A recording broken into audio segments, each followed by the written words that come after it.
अस्सलाम वालेकुम dear students.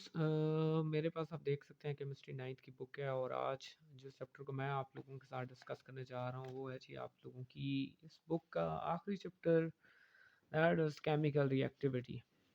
इंतहाई आसान चैप्टर और आप लोगों ने बिल्कुल भी इस चैप्टर से घबराना नहीं है। बहुत सिंपल करने जा रहा हूँ। आइए डिस्कस करते हैं कि आपने क्या क्या चीज़ें इसमें से मेन मेन करनी है। सबसे पहले definition along with this equation. उसके बाद अपने मेटल्स के बारे में थोड़ी स्टडी करनी है, लेकिन समझना है कि मेटल्स जो हैं उनकी एटॉमिक साइज़ बड़ा होता है, आयनाइजेशन एनर्जी लो होती है, लेकिन उनका इलेक्ट्रोपॉजिटिव कैरेक्टर हाई होता है। उसके बाद इलेक्ट्रोपॉजिटिव कैरेक्टर जब हम डाउन द ग्रुप आते हैं तो वो बढ़ता है, जबकि अलॉन्ग द पीरियड जब हम जाते हैं तो कम होता है। इतना ही आपने याद रखना है, काफ़ी है।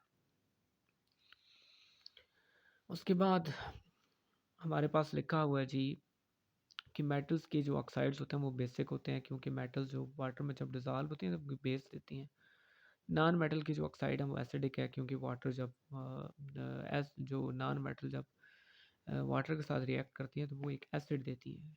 इस वजह से उनका एसिडिक ऑक्साइड होता है। और अब लेफ़्ट टू राइट जब आप जाएंगे तो नॉन मेटल का जो एसिडिक कैरेक्टर होता होगा वो बढ़ता जाता है।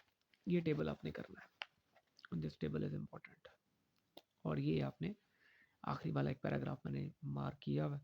ये कुछ एग्जांपल्स हैं, ये आपको आनी चाहिए। देन इस पेज के ऊपर कुछ नहीं है, आपने चले जाना है जी यहाँ पे। यहाँ पे अब जब आप जाएंगे तो आपको अल्कली मेटल्स की डेफिनेशन वगैरह मिलेगी।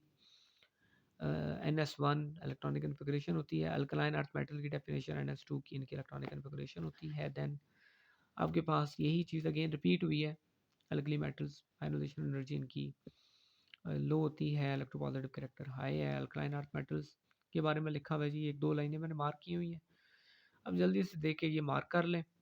देन अब आगे चलते हैं जी। नेक्स्ट जब आप आते हैं तो आपके पास सोडियम की कुछ कैरेक्टरिस्टिक्स लिखी हुई हैं। ये जनाब आपने करनी है, मैंने आपको मार्क कराई हुई है यहाँ पे। इसको एक नज़र देख लें, जितना मार्किंग हुई है इतना इनफ है।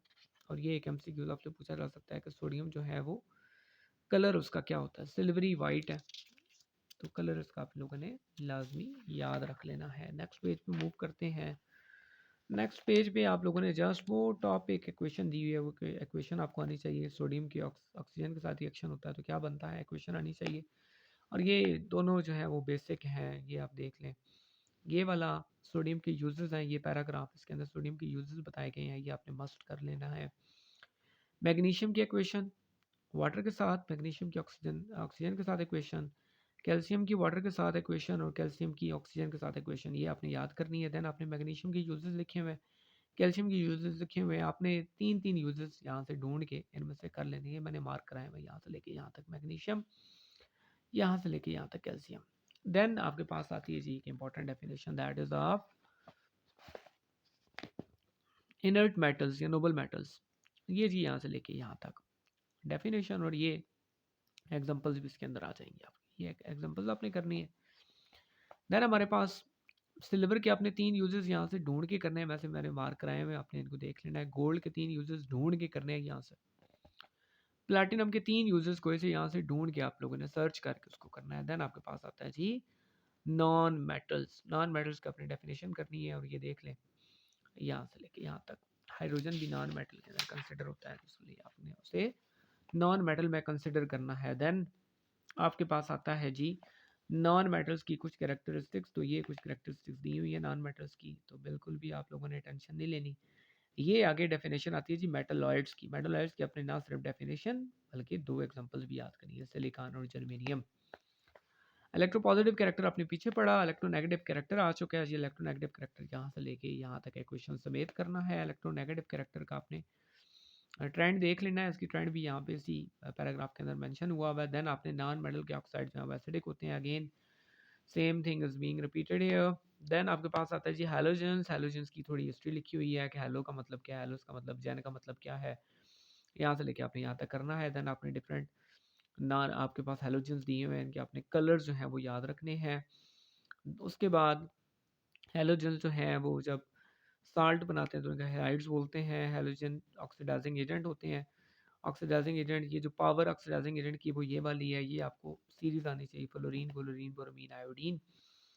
जब इनका जो एसिड बनता है हैलोजन का, तो वो जिस तरह अब क्लोरीन का एसिड बना तो हाइड्रोक्लोरिक एसिड हो गया, फ्लोरीन का बना तो हाइड्रोक्लोरिक एसिड हो गया।